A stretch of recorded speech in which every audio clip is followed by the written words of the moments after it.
Señor, te pido en este momento, Padre Santo, que me ayudes a exponer esta palabra, Señor, porque yo no tengo el conocimiento, ni la sabiduría, ni la preparación para hacerlo de la manera que a ti te place, Señor. Pido que me ayudes, Señor, y pido también, Señor, que pongas en los que estamos aquí, Señor, entendimiento, y que abran su mente, su corazón para entender y para poder recibir esta palabra, que espero sea de edificación para ellos y para mí también antes que nada.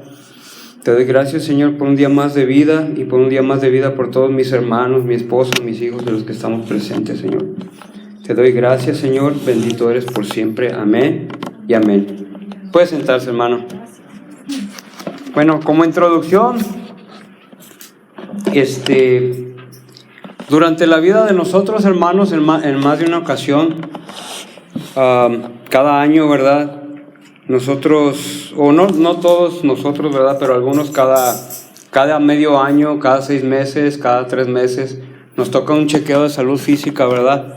Usualmente, ¿verdad? Se hace un listado, el doctor de tu cuerpo, partes esenciales, te chequea las sienes, te chequea tus oídos, te chequea tus ojos, tus rodillas, tus ligamentos, te checa el corazón, te checa tus pulmones, ¿verdad? Eso es algo que, pues, nosotros hemos pasado, ¿verdad? Los niños, los adultos, todos cada año, ¿verdad?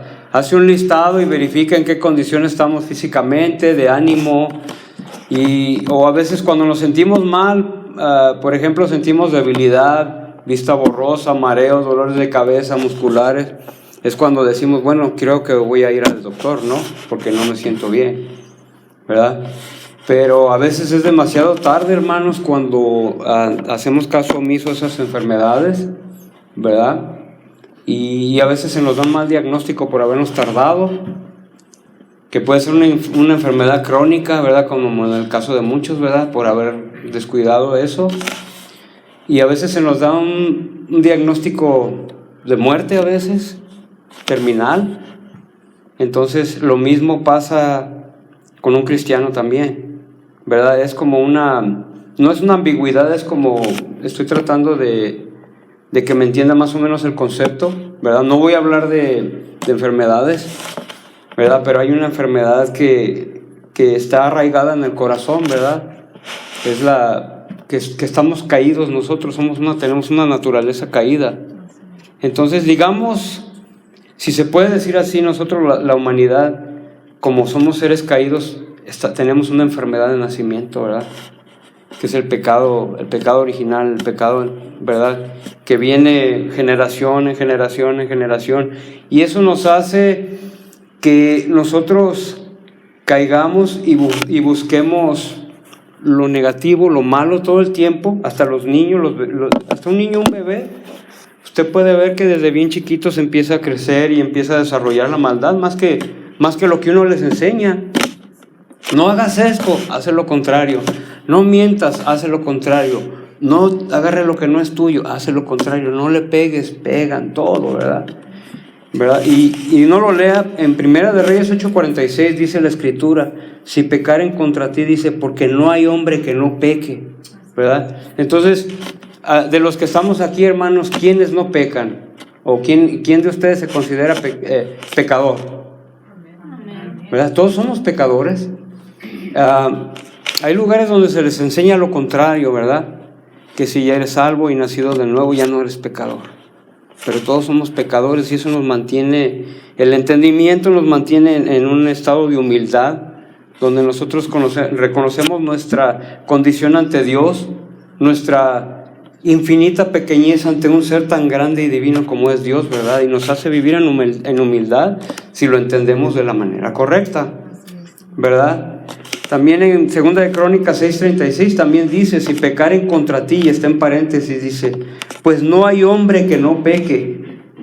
En Eclesiastés 7:20 dice: ciertamente no hay hombre justo en la tierra que haga el bien y nunca peque.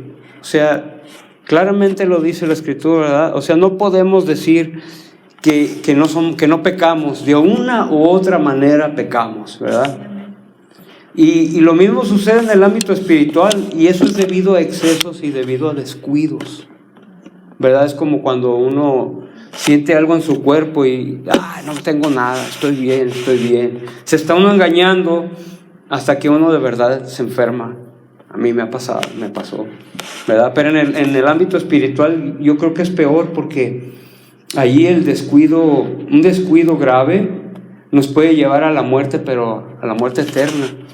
Entonces tenemos que tener mucho cuidado, ¿verdad?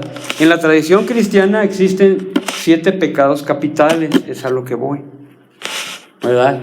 Reconocidos como impulsos o son pasiones que pueden llevar al alma humana por el camino de la perdición. Son vicios que han durado a través de la historia de nosotros, los seres humanos, o de toda la humanidad, y proliferan en todo lugar, incluso en la iglesia y en la vida casi de todo creyente, arraigadas en esta naturaleza caída, en esta carne podrida que tenemos nosotros, ¿verdad? Entonces, digamos, si usted va con un doctor, ¿verdad? Usted va con un doctor y usted tiene una enfermedad física, el doctor va a sacar una lista de chequeo y va a mirar, ya te chequeé esto, pero en el caso del cristiano, ¿verdad? El chequeo espiritual se enumera de una manera diferente. Digamos, existen 7 pecados que son capitales. Son pecados que si nosotros tenemos mucho descuido en ellos, créanme que el fin que creíamos no va a ser el que nos dé, ¿verdad? Podemos esperar y decir, yo espero al Señor con todo mi corazón, pero yo no he dejado de hacer tales cosas. Entre ellas, se las voy a enumerar. El pecado, uno de los más graves, es la soberbia, ¿verdad? El segundo es la avaricia. El tercero es la lujuria. El cuarto es la ira.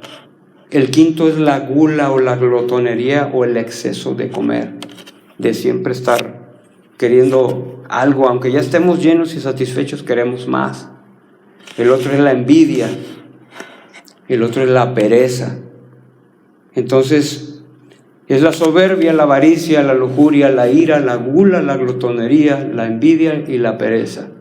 Esos son pecados considerados capitales. Son pecados que un cristiano, un hijo de Dios nacido de nuevo, tiene que entender que esos son los pecados que debemos de alejarnos más de ellos y tratar de no ser practicantes de ellos, ¿verdad?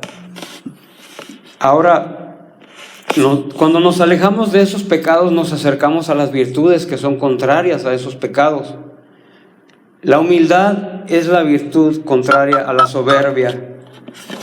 La generosidad o el dar es contra la avaricia. La castidad y la pureza contra la lujuria. La paciencia y la templanza también contra la ira, y también la templanza y el dominio propio contra la gula. La caridad contra la envidia y la diligencia contra la pereza. Diligencia es cuando algo lo tienes que hacer, hazlo. Cuando tienes tantas cosas que hacer, trate de hacerlas más difíciles, pero no deje las cosas detrás, ¿verdad? Yo soy, digamos, ahí he fallado yo mucho, porque tengo tantas cosas que hacer y tantas cosas que he fallado, pero créanme lo que no es por pereza, ¿verdad? En 1 Samuel 16, 14 al 18, la escritura relata acerca del rey David, donde se enumeran 7 virtudes. Si quiere, vaya a 1 Samuel 16.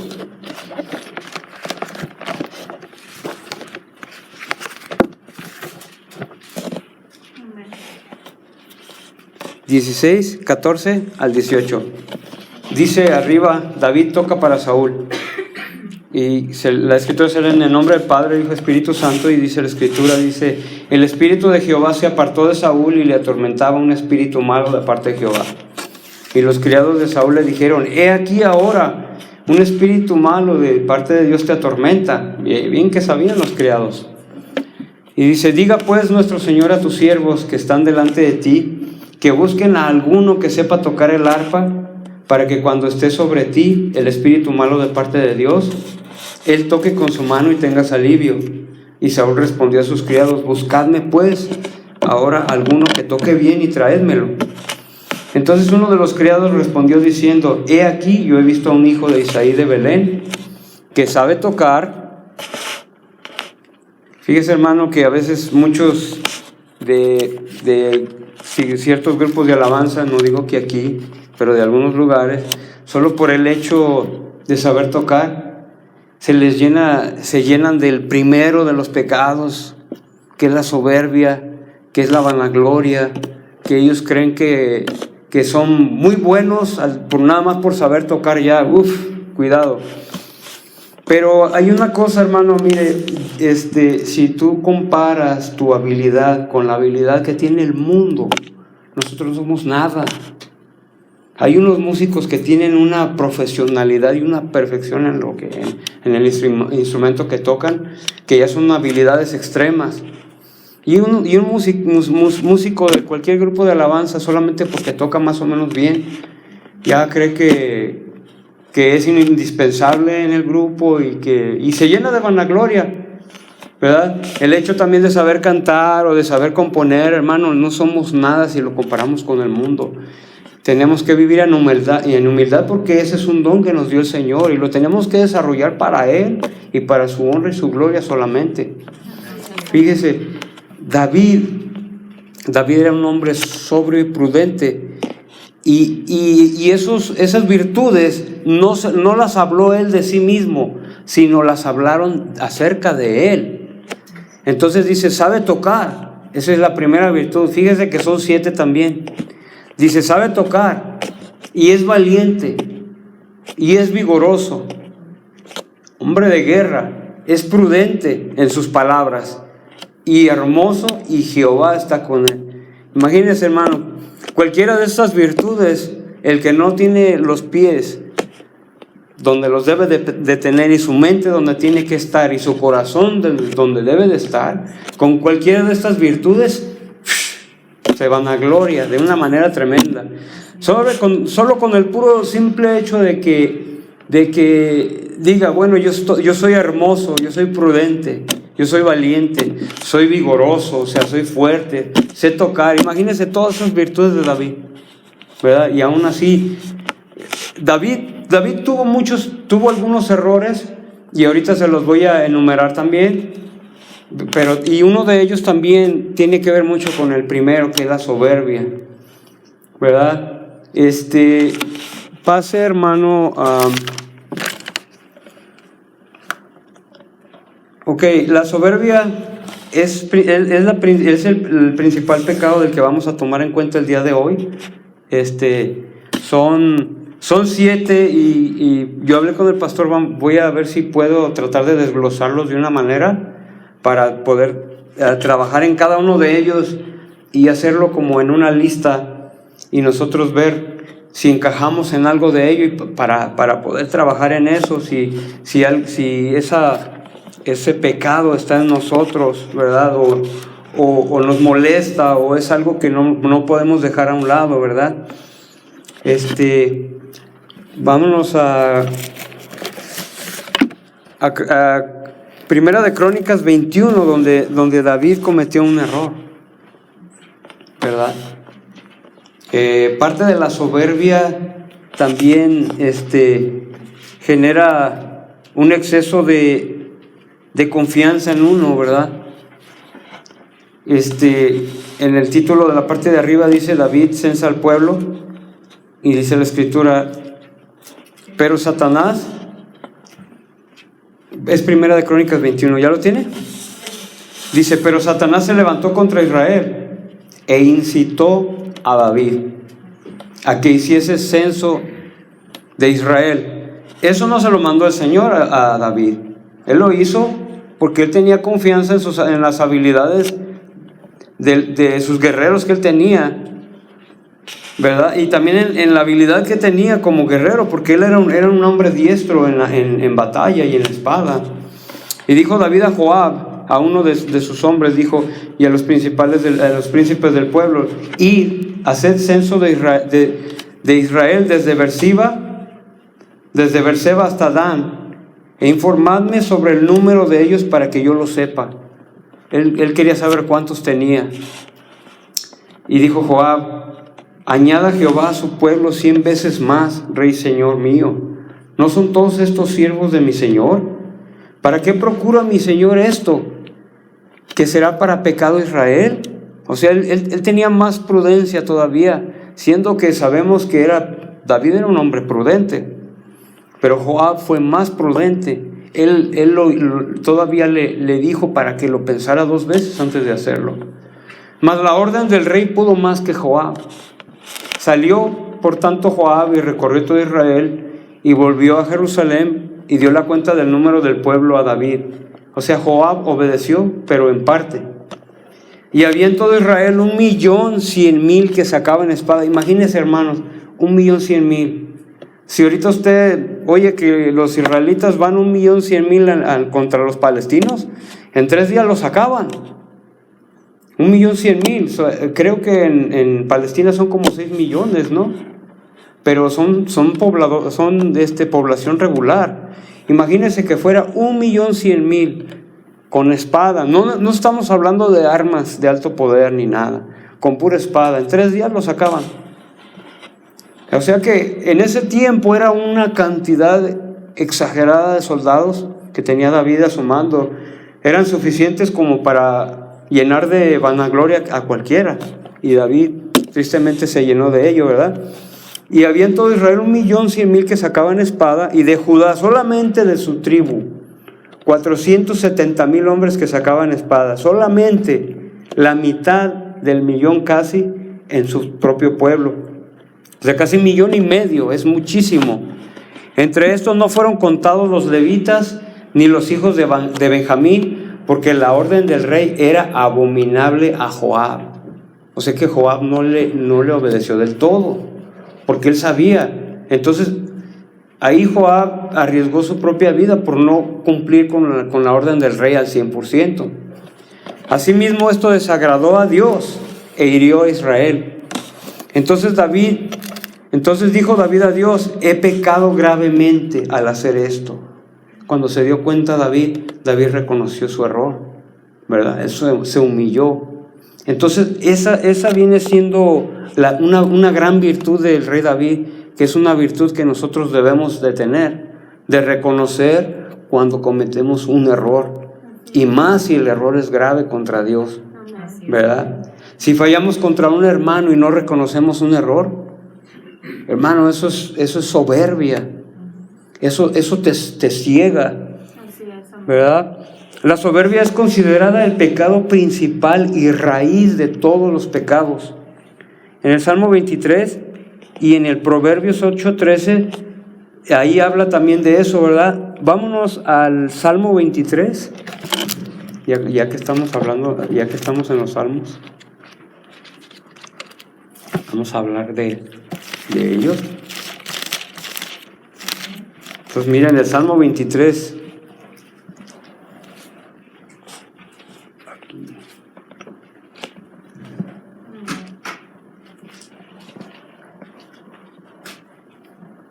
Ok, dice, o me equivoqué de Salmo.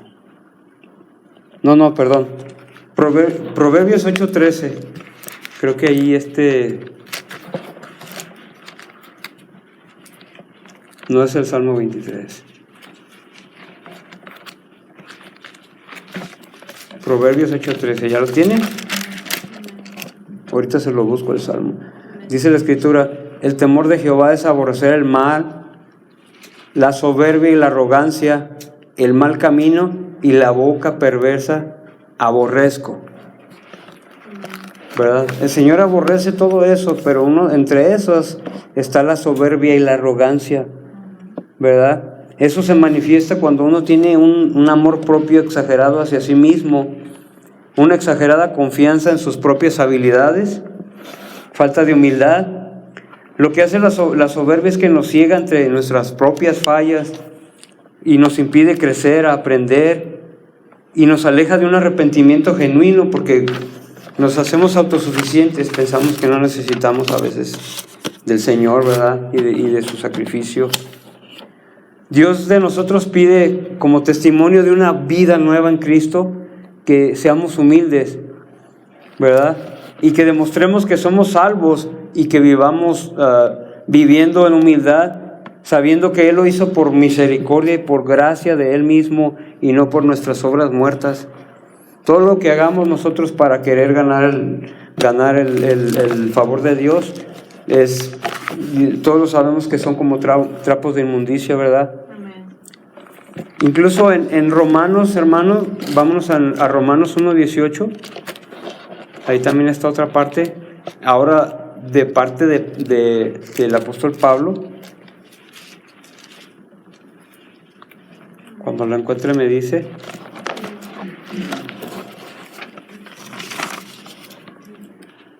En la parte de arriba dice la culpabilidad del hombre, ¿verdad? Esta epístola la escribió el apóstol Pablo. Entonces en el 18 dice: porque la ira de Dios se revela desde el cielo contra toda impiedad e injusticia de los hombres que detienen con injusticia la verdad, porque lo que de Dios se conoce les es manifiesto, pues Dios se los manifestó. Amén. Pues las cosas invisibles de Él, su eterno poder y deidad, se hacen claramente visibles desde la creación del mundo, siendo entendidas por medio de las cosas hechas, de modo que no tienen excusa. Pues habiendo conocido a Dios, no le glorificaron como a Dios, ni le dieron gracias, sino que se envanecieron en sus razonamientos, y su necio corazón fue entenebrecido. Profesando ser sabios, se hicieron necios. ¿Sí está viendo allí la soberbia del ser humano? Y cambiaron la gloria del Dios incorruptible en semejanza de imagen de hombre corruptible, de aves, de cuadrúpedos y de reptiles. Ahí está hablando de que se hicieron imágenes y adoraron, en vez de haber adorado al Dios verdadero, se hacían imágenes para hacerse dioses a su entendimiento, ¿verdad? Por lo cual también Dios los entregó a inmundicia en las concupiscencias de sus corazones, de modo que deshonraron entre sí sus propios cuerpos. Imagínense. Ya que cambiaron la verdad de Dios por la mentira, honrando y dando culto a las criaturas antes que al Creador, el cual es bendito por los siglos. Amén. Imagínense, hermano, solamente por la soberbia del hombre. Vea todos los pecados que el hombre empezó acá a incurrir, de uno y otro y otro y otro, y uno más grande y otro más grande. Y luego en el 26 dice: por esto Dios los entregó a pasiones vergonzosas, pues aún sus mujeres cambiaron el uso natural por el que es contra naturaleza. Ahí pues no tengo que explicar mucho, ¿verdad? Es fácil de entender eso. Y de igual manera también los hombres, dejando el uso natural de la mujer, se encendieron en su lascivia unos con otros. Aquí está hablando también de otro pecado capital que viene siendo la lujuria y la lascivia, son sinónimos. Cometiendo hechos vergonzosos hombres con hombres y recibiendo en sí mismos la retribución debida a su extravío. ¿Se fija? Va escalando, va escalando, va escalando. Y como ellos no aprobaron tener en cuenta a Dios, Dios los entregó a una mente reprobada para hacer cosas que no convienen, estando atestados de toda injusticia, fornicación, perversidad, avaricia, maldad, llenos de envidia, homicidios, contiendas, engaños y malignidades, murmuradores, detractores, aborrecedores de Dios, injuriosos, soberbios, altivos, inventores de males, desobedientes a los padres, necios, desleales, sin afecto natural, implacables, sin misericordia, quienes habiendo entendido el juicio de Dios, que los que practican tales cosas son dignos de muerte. ¿Sí se fija, hermanos? Todos esos que están en la parte de atrás son también pecados en los cuales están los capitales ahí, si se da cuenta. No solo las hacen, sino que también se complacen con los que la practican. Entonces, hermanos, sobre esa lista, sobre ese chequeo de un listado de salud espiritual, imagínense, hermano, nosotros no tenemos que hacernos un chequeo espiritual cada 6 meses. O hay gente que se va de vacaciones espiritualmente y se va al mundo y luego regresa y como que no pasó nada. Pero para un cristiano, hermano, que tiene su mente donde debe de estar y su corazón donde debe de estar, el análisis y el chequeo tiene que ser todos los días, ¿verdad?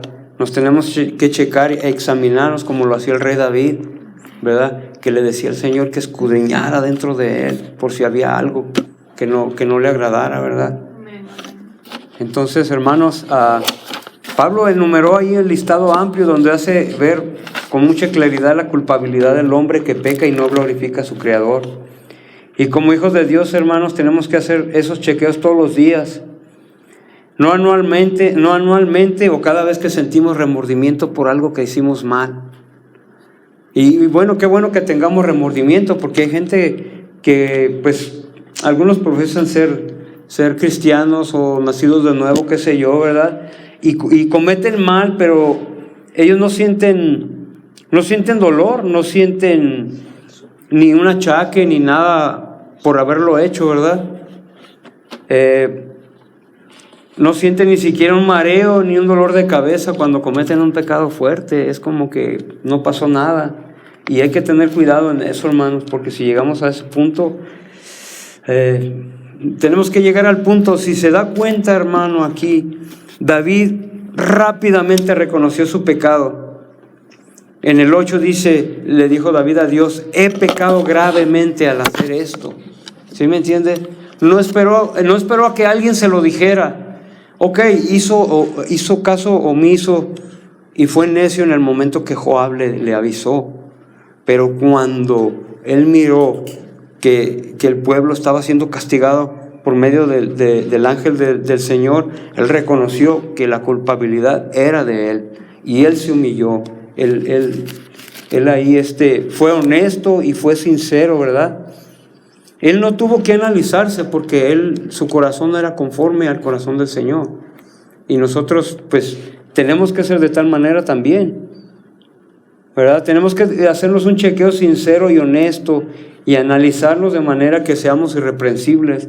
Aunque, hermanos, debemos de entender que en nuestra naturaleza somos pecadores y fallamos, pero tenemos que reconocer cuando fallamos. No decir, no, yo estoy bien, no ha pasado nada, aunque sí ha pasado, ¿verdad? Si tú cometes algo que sea un pecado, que lo puedas arreglar, arréglalo si es posible en el momento, ¿verdad? No lo dejes que se vaya y que se diluya como que no pasó nada, porque eso te va a crear como una costumbre y de ahí ya vas a ser un pecador de costumbre, no alguien que rechaza y que trata de alejarse del pecado buscando la virtud, sino que se mantiene en un ciclo que no para nunca, ¿verdad? Que no estén en nuestro caminar o nuestro actuar. Yo sé que no es fácil dejarlo de lado porque nosotros los seres humanos somos débiles de por sí, ¿verdad? No podemos también decir que tenemos mucha fuerza y que nada nos puede parar, aunque si no es por causa del Señor Jesucristo, nosotros, hermanos, no somos absolutamente nada, ¿verdad? David mostró más confianza en sí mismo y en su ejército, ¿verdad?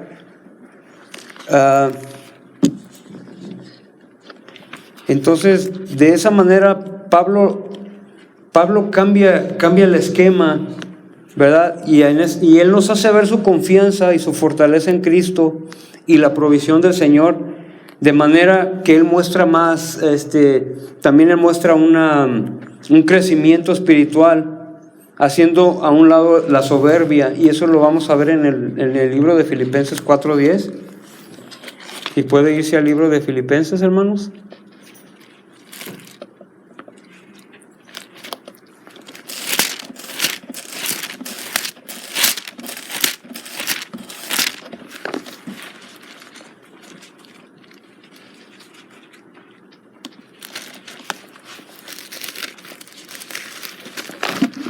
Que me dice cuando lo encuentre, Filipenses 4. Ok, imagínense, fíjese lo que dice arribita, hermano, en la portada, en la parte de arriba. Dice: regocijaos en el Señor siempre. Pero nos vamos a ir hasta el 4:10, donde dice dádivas de los filipenses. Dice Pablo: en gran manera me gocé en el Señor de que ya al fin habéis revivido vuestro cuidado de mí, de lo cual también estabais solícitos, pero os faltaba la oportunidad. No lo digo porque tenga escasez, pues he aprendido a contentarme cualquiera que sea mi situación. Pablo estaba ya entrenado. Él entendía las altas y las bajas de vivir la vida de un cristiano, y más de él como heraldo, como apóstol, ¿verdad? Él tenía entrenamiento sobre todo tipo de vicisitud, todo tipo de cosa que le pasara, ¿verdad? Entonces él sabía, él no renegaba cuando no tenía que comer, no estaba peleando contra Dios porque no tenía ropa, o porque no tenía techo, o porque no tenía libertad, porque hasta en la cárcel él sufrió pedradas, sufrió algo que nosotros nunca hemos visto, y a veces por cualquier cosa estamos bien preocupados y estamos, Señor, ¿por qué esto? ¿Por qué lo otro? ¿Por qué aquí? ¿Por qué allá? ¿Sí me entiende? Pero Pablo mostró una madurez espiritual, ¿verdad? Y dice Pablo en el 12, dice, sé vivir humildemente, fíjese que es la virtud contraria a la soberbia, y sé tener abundancia en todo y por todo estoy enseñado, así para estar saciado como para tener hambre, así para tener abundancia como para padecer necesidad. Todo lo puedo en Cristo que me fortalece. Fíjese que él decía todo lo puedo, pero en Cristo, no en él. Él no dijo todo lo puedo en mí, que yo me fortalezco, ¿verdad? En el mundo, hermanos, digamos en el ámbito de trabajo, o en el ámbito de cuando uno va a pedir un trabajo, o quiere uno ganar un poquito más, y tener uno confianza en tu habilidad, confianza en lo que tú sabes hacer,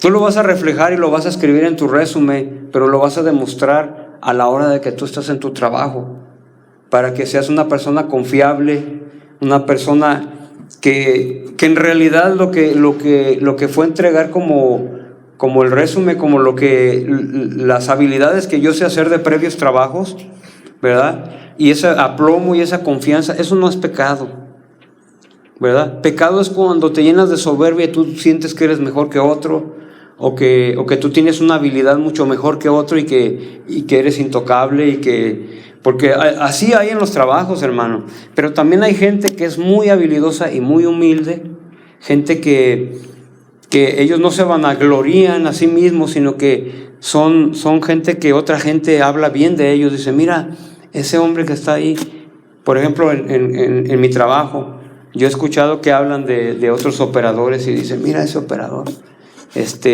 calladito, hace su trabajo, es puntual, produce a tiempo, hace muchísima calidad y nunca está renegando. Ese hombre es un miembro muy excelente para el equipo de trabajo aquí donde estamos. Y cuando habla, él habla con mucha seguridad y sabe lo que está haciendo.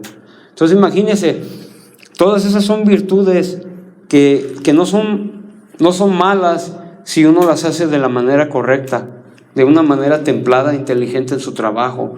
No es malo que uno tenga confianza en sí mismo, pero equilibrada, no exagerada, ¿verdad? Entonces continuó. Todo lo puedo en Cristo que me fortalece. Sin embargo, bien hiciste en participar conmigo en mi tribulación. Mire ahí que los de Filipo participaron en sus tribulaciones de él. Y dice él, y sabéis también vosotros, oh filipenses, que al principio de la predicación del Evangelio, cuando partí de Macedonia, ninguna iglesia participó conmigo en razón de dar y recibir, sino vosotros solos. Mire, ahí él les estaba dando, ¿verdad? Él estaba hablando cosas buenas de los de Filipos, porque nadie hizo lo que ellos hicieron por él. Y dice él, pues aún a Tesalónica me enviasteis una y otra vez para mis necesidades. O sea, cuando él estaba en Tesalónica le enviaron, y no nomás una sola vez, sino que le enviaron para lo que él necesitaba. No es que busque dádivas, sino que busco fruto que abunde en vuestra cuenta. Pero todo lo he recibido y tengo abundancia, estoy lleno, habiendo recibido de Epafrodito lo que enviasteis, olor fragante, sacrificio acepto, agradable a Dios. Mi Dios, pues, suplirá todo lo que os falta conforme a sus riquezas en gloria en Cristo Jesús. Allí en esa parte específica, ahí está hablando de confianza en Dios. No está confiando ni siquiera en la iglesia o como los apóstoles de hoy día que se ponen a exigirles a sus miembros cuando se ven en una necesidad o no pueden suplir su manera de vivir exagerada con lujos y qué sé yo. Entonces se ponen mandan gente a que les cobren dinero, a quitarles una ofrenda, el diezmo, y eso es como robar, ¿verdad? Ellos no tienen esa confianza en Dios, porque en realidad muchos de ellos ni siquiera han entendido el evangelio. Entienden su evangelio y ellos creen que es de esa manera. Pero en cambio aquí Pablo habla de confianza, donde dice: mi Dios pues suplirá. Confiando en Dios, no confiando en Él, no confiando en la iglesia, no confiando en los de Filipo, ni confiando en los de Tesalónica, Macedonia, ninguna iglesia, sino que en Dios.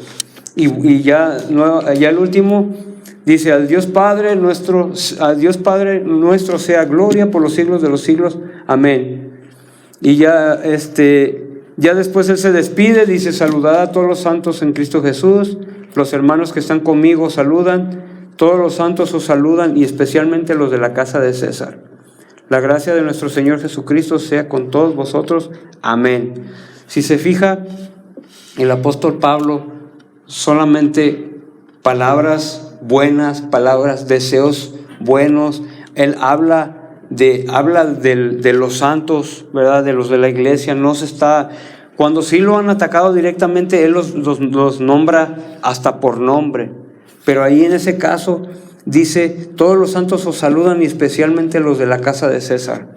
Entonces, el apóstol Pablo mostraba, incluso allí se nota que mostraba un agradecimiento especial, ¿verdad?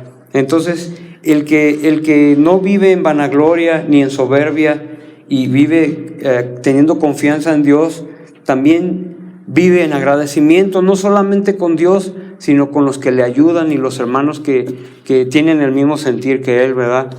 Entonces, hermanos, le vuelvo a enumerar esos pecados. Yo creo que para la siguiente parte vamos a hablar del que sigue, ¿verdad? Entonces, los pecados, hermanos, considerados como capitales, es la soberbia, la avaricia, la lujuria, la ira, la gula o la glotonería, la envidia, la pereza. Si usted de alguna manera tiene alguna debilidad en algunos de estos, trabaja en ellos, hermano. Trabajemos en ellos, ¿verdad? Y me incluyo yo también, y tratar de irnos hacia las virtudes, que es la humildad, la generosidad, la castidad, la paciencia, la templanza, la caridad y la diligencia.